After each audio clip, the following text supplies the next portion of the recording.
The Durrell called it Operation Cinder Veil, a name chosen for its poetic cruelty. They came without warning, 32 war fleets descending upon New Kyoto, humanity's crown jewel among the outer colonies.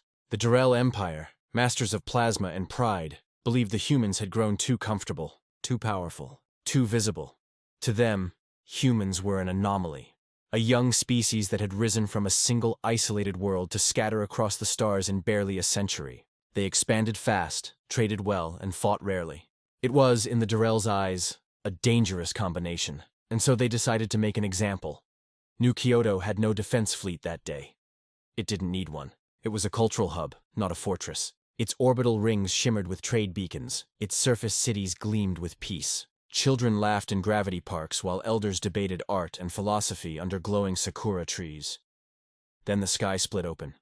32 fleets, 600 capital ships. Plasma rains fell from orbit like God's fury. Oceans boiled. Megacities turned to dust in seconds. The colony's global comms echoed with unanswered distress calls before going silent. When it was done, the Durrell broadcasted their victory to every major trade network. Their high strategos, Varn Tulik, appeared on galactic holofeeds, standing before the burning image of New Kyoto.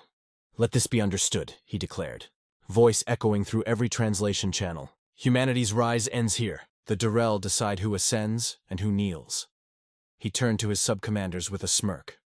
"Earth will understand their place again."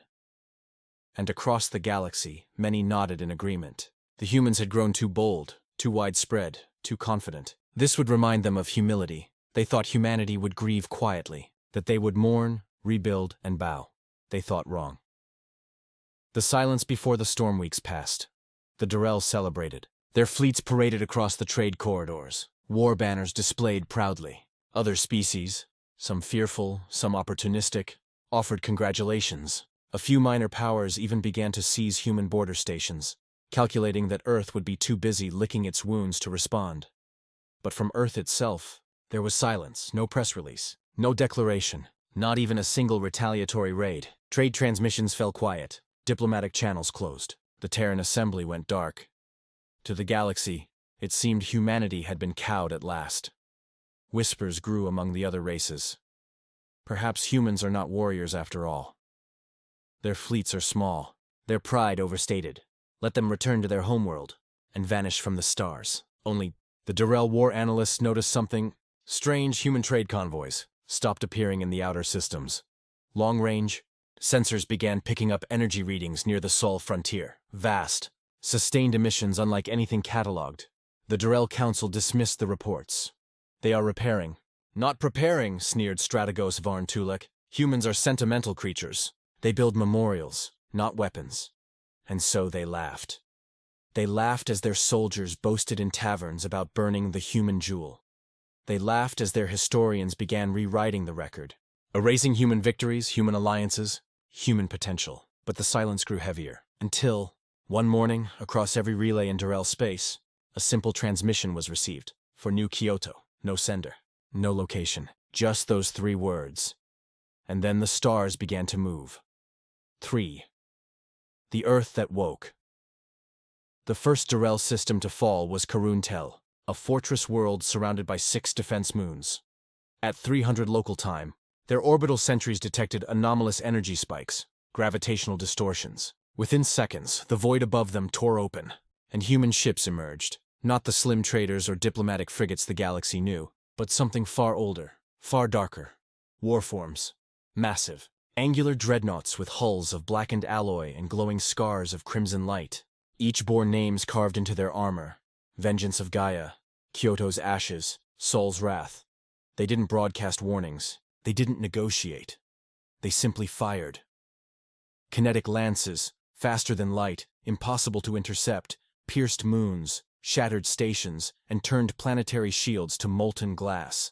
Entire Durrell fleets were obliterated before they could even align weapons. Every human transmission carried the same phrase: "You wanted our fall.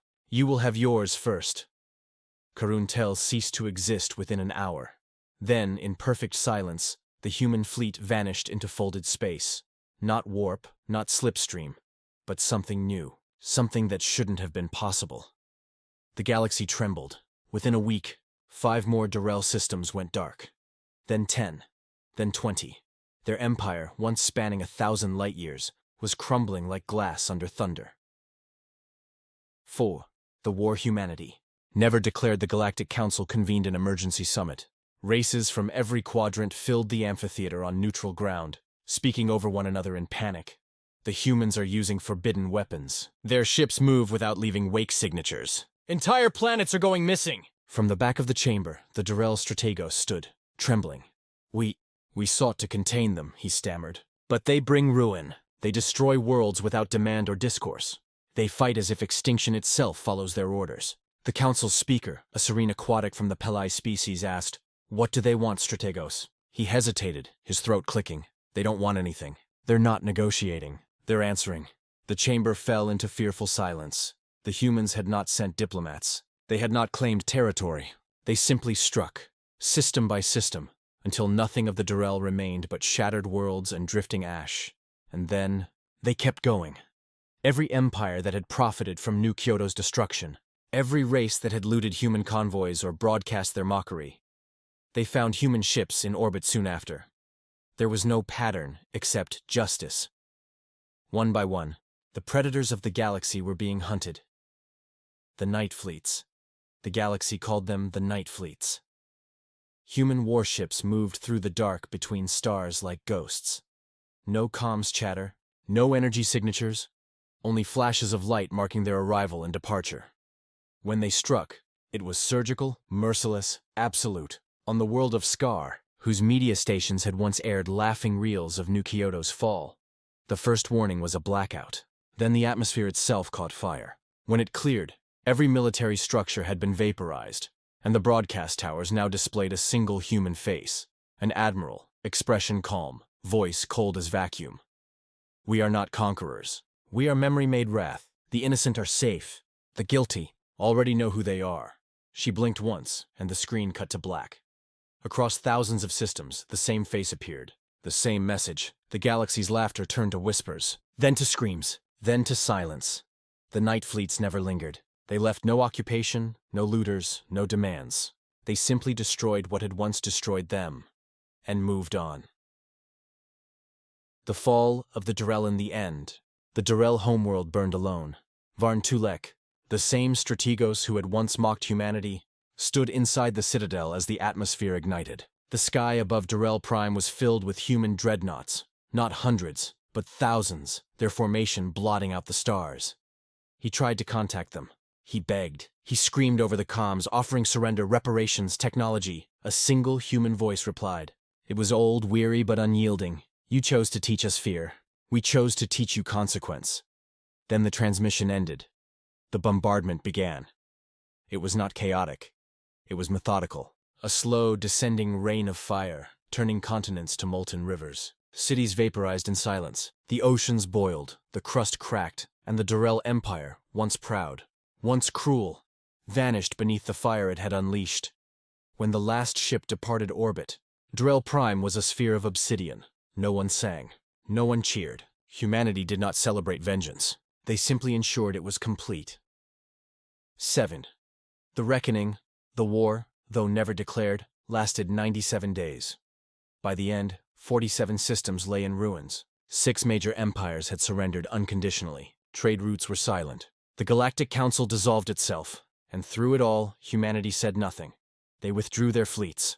The night ships returned to Sol space and vanished into silent orbit. No messages, no threats, no justification. When alien envoys dared to approach Earth months later, they found the planet ringed with colossal defense platforms, each larger than any known dreadnought. The humans allowed one delegation to land, unarmed, trembling. They were received not by soldiers, but by civilians. Ordinary humans rebuilding, planting, repairing. When the alien speaker asked to meet with Earth's leaders, a calm woman replied, "You already met them. On your screens, on your battlefields. They're done speaking," the envoy stammered. "What will humanity do now?" She looked at the sky, where silent ships gleamed like watchful stars. "We'll remember." Then she turned away. Fate. Whispers. Across the star centuries later, starfarers still tell stories of that war. They call it the 97 Days of Fire. The war that ended empires. the war that redrew every map. But the story that spreads in every shadowed port, every backwater world, is simpler. It's told in whispers, with a tremor in the voice. Never make Earth angry. Some say humanity returned to peace, to art, to science, that they sought redemption through creation. Others swear the night fleets still exist, sleeping beneath black suns, waiting for a signal that will wake them again. A few claim they've seen them. Dark silhouettes gliding through silent space, watching the stars that once mocked them. No one dares test it, because everyone remembers. New Kyoto. Everyone remembers what happened after Ix. The lesson: the galaxy had wanted humanity's fall. They wanted them humbled, broken, erased. But in their arrogance, they forgot what humanity truly was. Humans were not the galaxy's soldiers or diplomats. They were survivors, builders of nations that rose from ashes, children of a world that had burned itself countless times, and always rebuilt stronger. They didn't seek war, but they perfected it, when forced. So when the galaxy demanded their downfall, humanity answered the only way they knew how, by standing back up and showing everyone what it meant to face a species that refuses extinction. When the last flames of the Durrell world dimmed, the stars themselves seemed to whisper the same truth. The galaxy wanted our fall, but it fell first instead.